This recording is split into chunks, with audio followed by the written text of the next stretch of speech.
Gormagriv as an brifleit seo bheith leabhartliv go léir inniu. Tá beánaí nar bhí seach, is slá mór é domsa agus tá aghlach. Míle buchas chun an táma thuirtsibh chun an ciúra tionscan of Orions lum. And so for the pre-vida bon scola and the Moontori Gaelga, please don't correct my Gaelga there, and the Liam Murrays of the world, but bhfuil bheith caintas Gaelga agus be méid buint tríló as gach occasion agus tonorum nach bhfuil an Gaelga go mór agam. It is absolutely a privilege to be here today with you. It's a big day, as you've heard me say, for both my family and myself, and I am immensely grateful for the time that you've taken, because we're all really busy. So the time that you've taken to come and share this occasion with me absolutely means the world to me. An inaugural lecture feels very different to delivering a keynote address, because you actually look back on your career, and sometimes it's a lifetime ago when I begin to look at some of the work that we did. But it also gives me an opportunity to make explicit the pieces that I believe are really important, that we need to continue to think about for our discipline. Given in our leadership work, we're always saying, where is your vision? What's good for the goose is good for the gander, as we say in Kerry, in the Yesney first paragraph, I got Kerry in there. But what's good for the goose is good for the gander. It's good for us to share our vision. But I also want to begin by saying, my master's, my PhD, and this role here is not mine alone. It belongs to my son, to my husband. I feel emotional saying that, to my sisters, to my mother, to my sister who is no longer with us, and to my dad. And I'm really grateful for all of their support and for their saying to you on occasion when you felt like it was too tough to keep going. I'm really proud of them.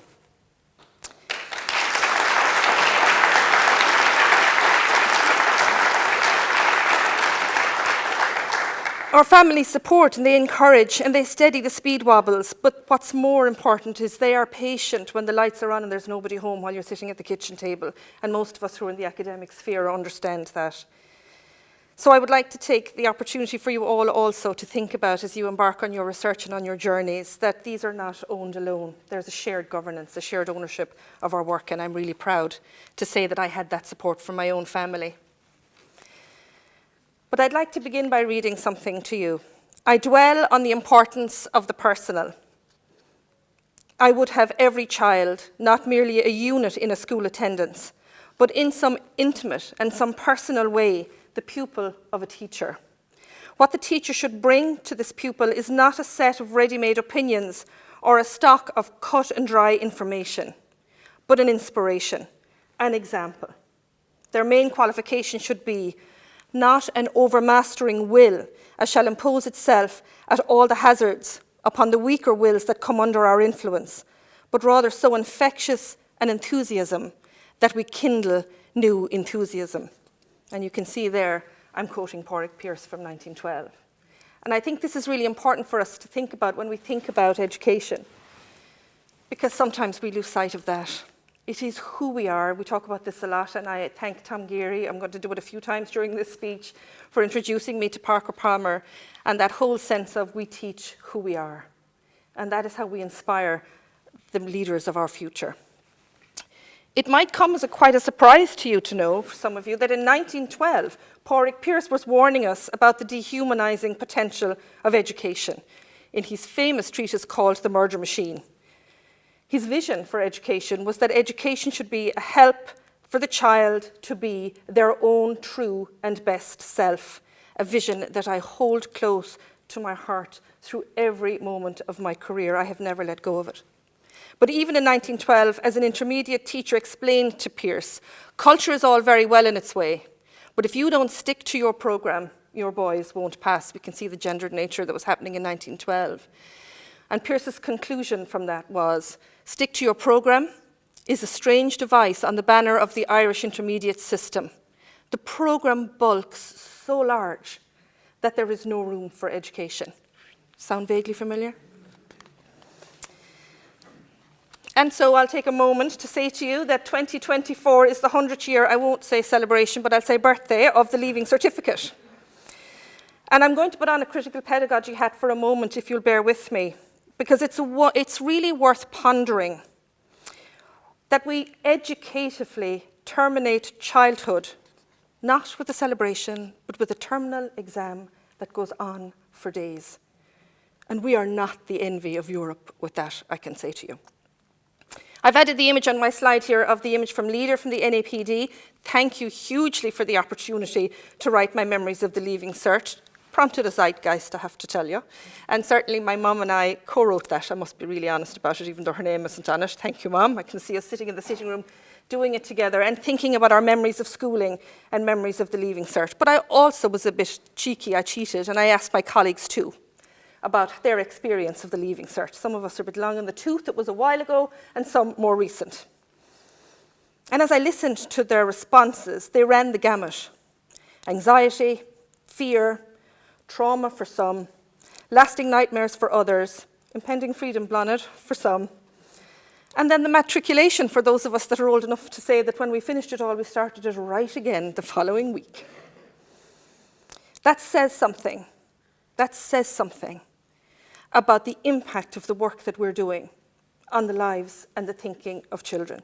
So quite some time ago, if I can take a moment to tell you the story, I was listening to News Talk and a piece came on about memories of the Leaving Cert. And I was driving home, I pulled in the car, you'll be glad to know, and I texted. I've never done that with the radio. I texted and I said, I've done my degree, I've done a diploma, I've done a master's, I've done a PhD and loads of other stuff. And when I'm anxious, you never believed that could happen, would you? But when I'm anxious, I have a nightmare that I'm going into a Leaving Cert exam. I didn't name the one now. I'm not going to do it today. And I texted it in, and immediately I got a call back saying, will you come on, will you come on, will you? I was like, oh God, I'm not going on the radio, because I'd never done that before. But it prompted something in the discussion that was had that day. And that tells us something about the psychological impact of large-scale standardized testing that we really need to grapple with in our education system. Because if I was Pierre Bourdieu, I would be saying to you there's a form of symbolic violence going on for those that are traumatized by Leaving Cert.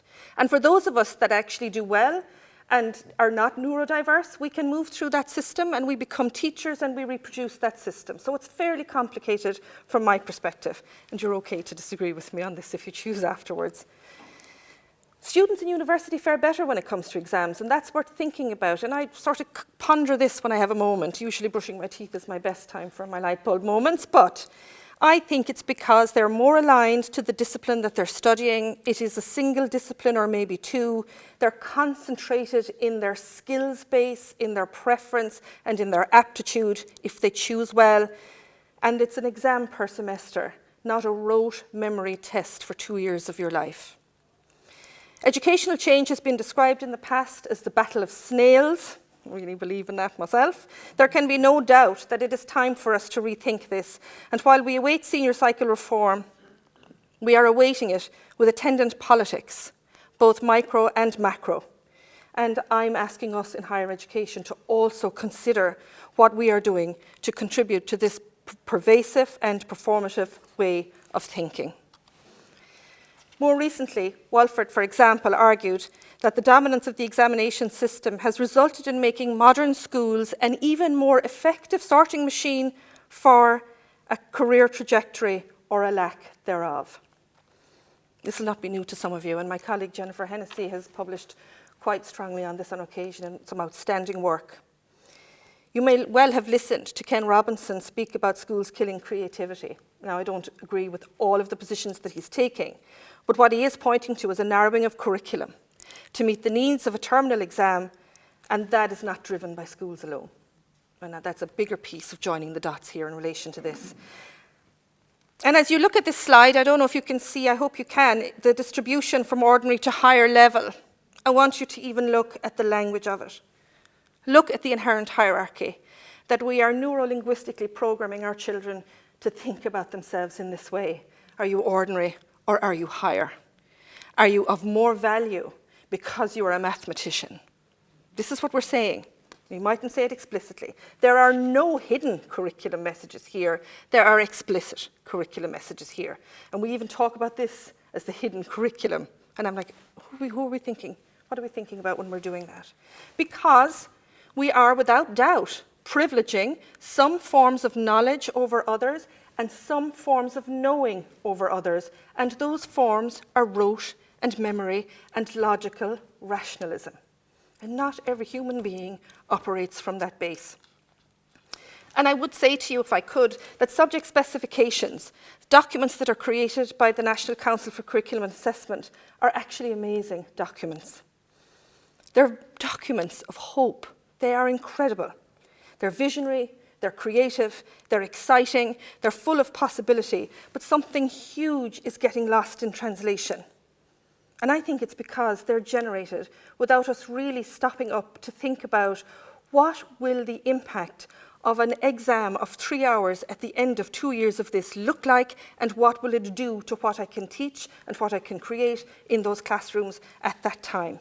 The vision is tempered by the demands of memory, of content reproduction, to reduce 6 or 7 years of primary schooling to a numerical cachet. A numerical cachet. I'm worth 400 points. I'm worth 600 points. That we trade in for a place in university so we can orient ourselves for a best possible career. If anyone were to externally critique that, they would call it universalism and they would call it credentialism. And we impose it because we seem to have decided as a nation that discrete subjects that rarely talk to each other is the best way to educate the citizens of the future. You'll notice I didn't say workers of the future, because I have a bit of a thing about that. Work is 1/3 of our lives. And post-COVID, the penny is finally dropping on us for that. And it's about time. But the way of thinking about how we rate individual performance reifies only a single form of success. And it deeply embeds subject hierarchy, or what are good knowledge is, and the glorification of rational, logical thinking over the arts and the aesthetic.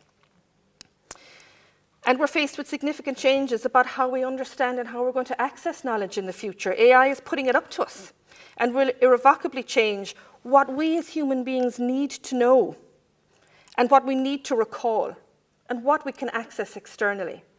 And we will begin to make choices about that. It may very well be, she said hopefully, that rudimentary testing mechanisms, yes, I did call the Leaving Cert rudimentary there just in case, don't tell the Exams Commission, I might get into trouble, may not serve the vocational and economic agendas that created it in the first place. It's time for change.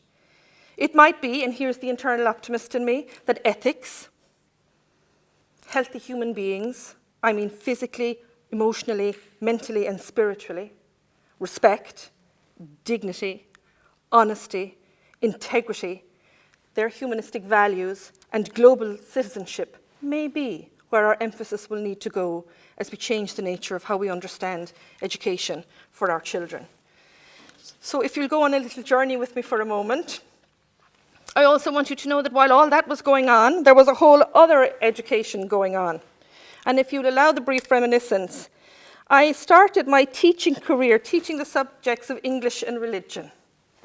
And relationships and sexuality education was looming on the horizon, and we started teaching it in 1995. And Tom, I'll ask you to join me on the journey of memory. It was a completely different time. Irish society was in absolute throes of a zeitgeist caused by the Kerry baby investigations, for those of you that are old enough to remember it. For those unfamiliar, I'm referring to the discovery of a baby on White Strand in Carsaveen in 1984. The wrongly accused Joanna Hayes, whose own baby had died and was buried on her farm in Aberdorney, ended in a tribunal that was inconclusive. But the Gardaí focused significant blame on Miss Hayes.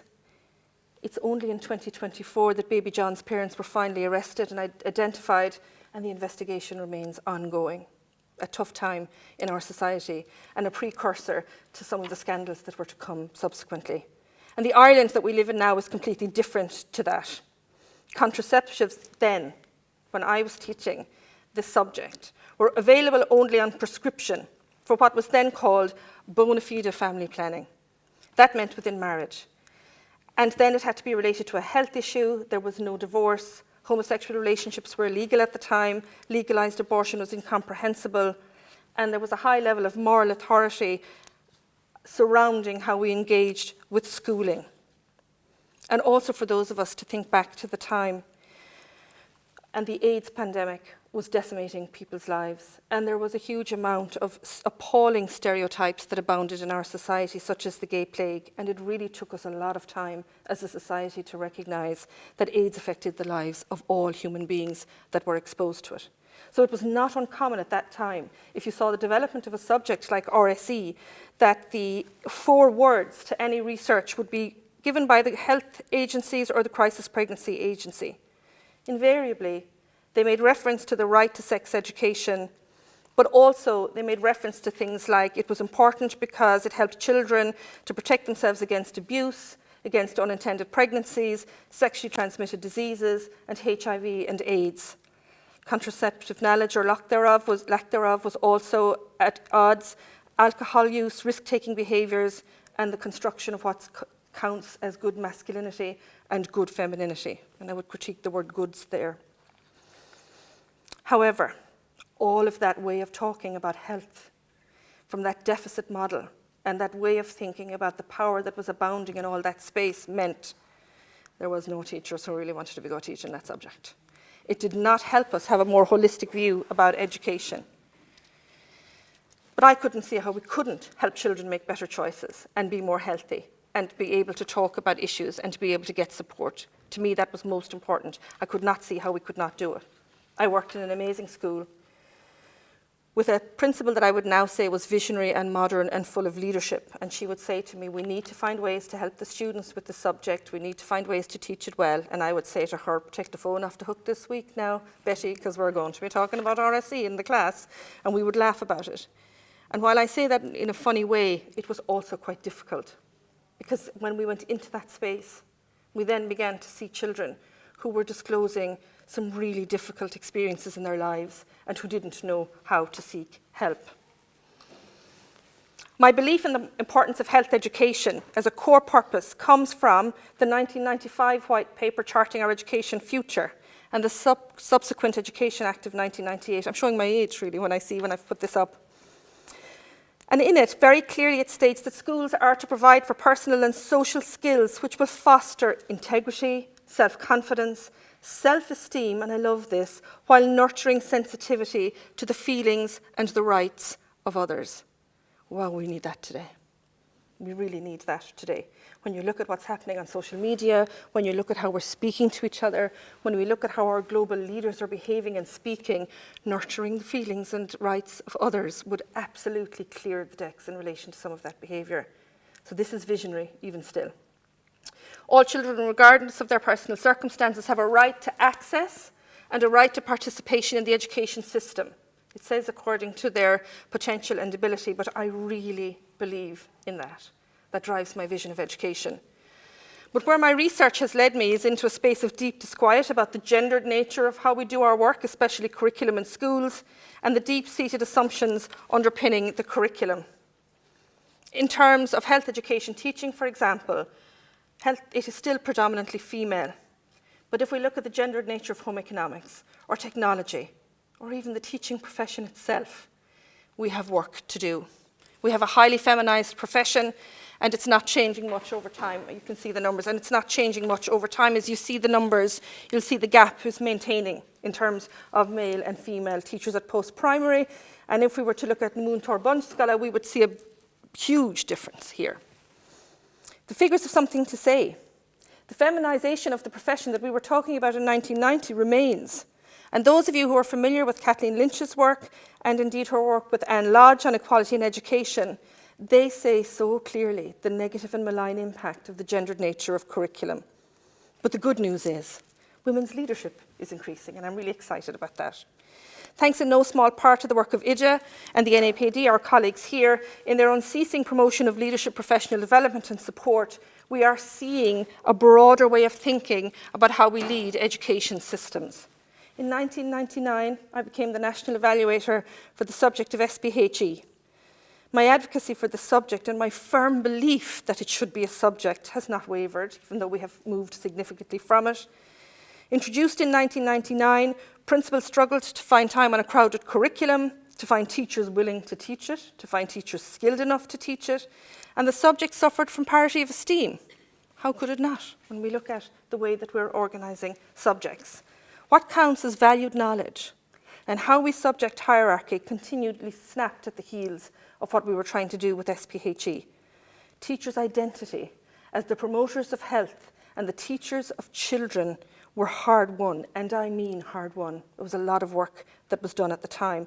And I will say we were the envy of Europe about that subject, and it was constantly said to us, but it didn't last long. In 2016, we see a significant change. SPHE becomes a short course in the new junior cycle curriculum. And while 400 hours are now to be dedicated to well-being, and that is really good, I am very positive about that, its diffuse nature means that there were many challenges that are associated with this. It's been painful to watch the rise of a subject and to feel that you are getting somewhere and then to watch you lose it. It was really difficult. I still believe wholeheartedly that there is a different pedagogy that is required for health promotion in schools. It needs to be human, relational, experiential, and student-driven. In my early years in UL, and Tom, I'm going to draw on this visionary work of yours at that time, which you'll remember well, you very cleverly, as you usually did, got money out of the president to do work. So well done on that, and you created a fund that we could implement a life skills programme. Together, we implemented that programme to first years. Any first year who wanted to come and do a life skills class for a full semester from any discipline in this university could come and do that subject. And you know what happened? They made connections with each other. They made friends. They felt connected to us as lecturers. Some of them made really good friends, and some of them even fell in love. But it was not a dating agency, I promise you. First semester, first year, each week, we worked together to create belonging through experiential pedagogies. We supported young people to engage in healthy decision-making, how to say no, health behaviours, drugs, alcohol use, safe sex, as well as study skills and how to advocate for yourself. It might seem simplistic now, but 20 plus years later, the main issues that we are seeing with our students, and there are a lot, in relation to mental health and well-being, if you trace them back, are connected to a lack of sense of belonging. And COVID has literally put a wedge through that. What we spoke of then as effective education, Tommy will remember, I am now calling a human-centred pedagogy. And I thank you hugely for all the mentoring and support and the deep conversations and all the arguments and all the whatever we did when we were doing it was absolutely incredible. And I thank you for that support and for your vision. But if you will allow me to segue, if I can, the other parallel work that I have been doing for all of my career has been focused on organisational culture and the micropolitics of education. My master's research is on workplace bullying, but I know now that bullying is not the problem. Bullying is not the problem. The core of how the culture is of where we're working is the problem. Tolerance of it is the problem. Over the years, my work with esteemed colleagues such as Sarah Mack in Chemie, Sarah McCurtain, Margaret Hodgkins in Galway, Declan Fahey in UCD, we really began to try and push more deeply at what these issues are. I started out looking at schools, now I'm looking at universities and SMEs and larger contexts. And we have noticed quite a similar trend across contexts. And I just want to take a moment, just take that step to tell you what we think. Bullying occurs in cultures that are permissive. In other words, when you see someone bully someone without redress, you are more likely to do it and you are more likely to bystand as it's happening. Rather than tackle bullying, we'll move it around the chessboard, we'll reallocate the targets of bullying, and we'll promote the bullies. Depressing, but completely true. Targets of bullying are not in any way weaker or less than. They're competent, confident, capable staff who may look like they may be going somewhere, or they're looking that they may be promoted, or they may be the kind of person who asks the ethical questions, or they work systemically, or they have a governance perspective. In other words, people who are accountable for their work are the people who are more likely to be successful in the work and by that very nature engender resistance to them and to being accountable. People who are bullied lose confidence. They don't start out without confidence. I've often heard people say it's a chicken and egg conundrum. It's not. It's pretty clear. Confidence gets lost when you're the target of harassment.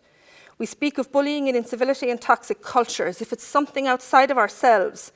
but a self-audit of our own talk, how we speak to others, how we discount others, how we gossip about others, how we criticise. If we held up a mirror, we might not want to look at it. We are human beings, and if we're serious about dealing with the bullying culture in our organisations, we need to be more courageous and disrupt it when we see it. The extant literature provides the link between incivility and workplace culture, and when workplace cultures develop dysfunctional values or beliefs or negative traditions, they become pretty caustic. Actual redress for bullying? Absolutely rare. Absolutely rare. And let us not fool ourselves. If you think I'm just talking about schools, I'm also talking about higher education. And let's not fool ourselves. Our students are like sponges. They can tell who gets on with who doesn't get on with who's talking about who, what our non-verbals are like when we're actually engaging with people, and it shapes their thinking and their actions and their reactions. We are very likely to reproduce what we see, especially in our formative years.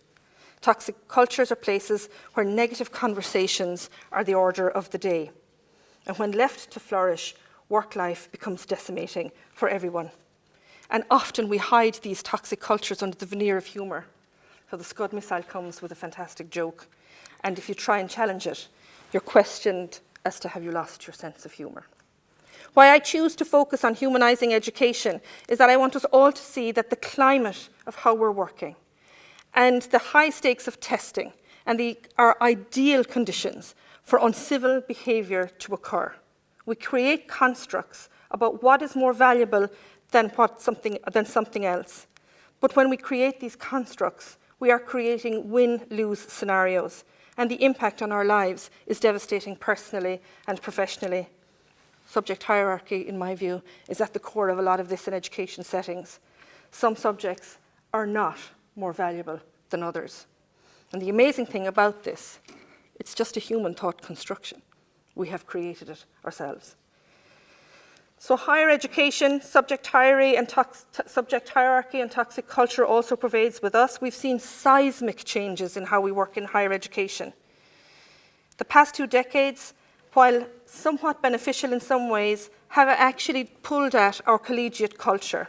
The changes that we see with tenure track, with the ever-shifting goalposts for the achievement of promotion, with the narrowing focus for research in the form of metrics, and with teaching and academic service becoming relegated to being less important, we compound the problems in gaining academic citizenship. Post-COVID, we're seeing a change, and the drive to publish or perish will no longer serve us. And when we're looking at what's happening across Europe, we are seeing huge changes. We object vociferously about performativity. On the one hand, we talk a big talk about inclusion, and we are making progress, but we are also somewhat complacent. And I put Teresa here, we chatted last night, I asked her permission if we could share this slide of her paper.